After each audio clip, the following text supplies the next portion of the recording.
All right, Jason. So next one. It's been almost 3 years since we've seen Nate Diaz in the UFC. How much of a factor do you think ring rust will play against I tell you, Anthony the more I Pettis? talk to fighters, the more and more it seems like they don't believe as much in ring rust as I thought maybe a few years ago.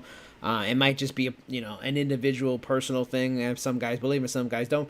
I don't think it's going to be an issue with Nate Diaz. I feel like this fight stylistically and technically have the same concerns for him as if he was a consistent fighter. The Pettis' movement, his speed, his unorthodox style, and likewise for Pettis. If Nate Diaz was active, I feel it's the same thing. He even with his inactivity, I feel he offers the same concerns for Anthony Pettis in terms of his pace and output and ability to grapple and toughness and length and range and stuff like that. So, no, I'm not gonna put, especially with him. He seems when the ring rust seems to be a question of sometimes mental toughness, and it's not saying guys that believe in it are mentally tough, but they're when you just can put it out of your mind, say it's not an issue, I don't believe in it, I'm fine.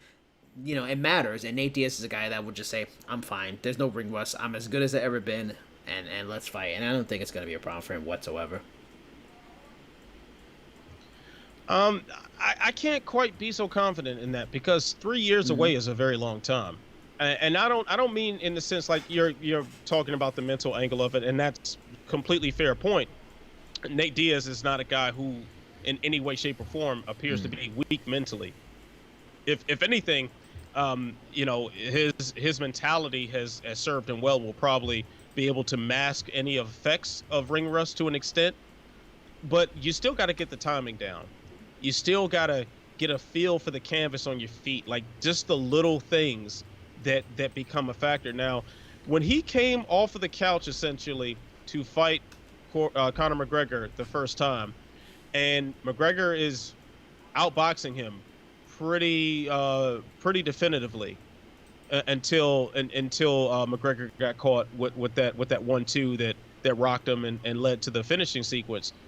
Um, you got to wonder how much Mm-hmm. was his timing off then? Like he didn't have a full camp. Did he feel fully prepared in those moments?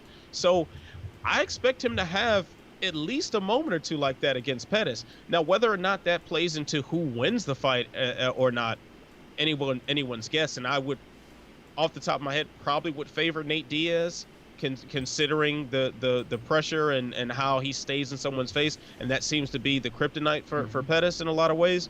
But yeah, it's got to play a factor. I mean, 3 years is a long time. Not everyone's Dominic Oh, Cruz. George St. Pierre.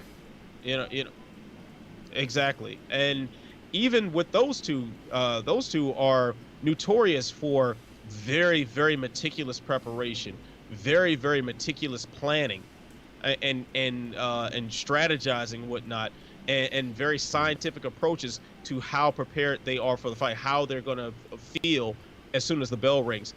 Nate Diaz trains hard, runs triathlons and stuff on his off days, and is a lifelong martial artist. So yeah, there's something to that, and him having insane cardio or whatever. But still, man, 3 years is a very long time.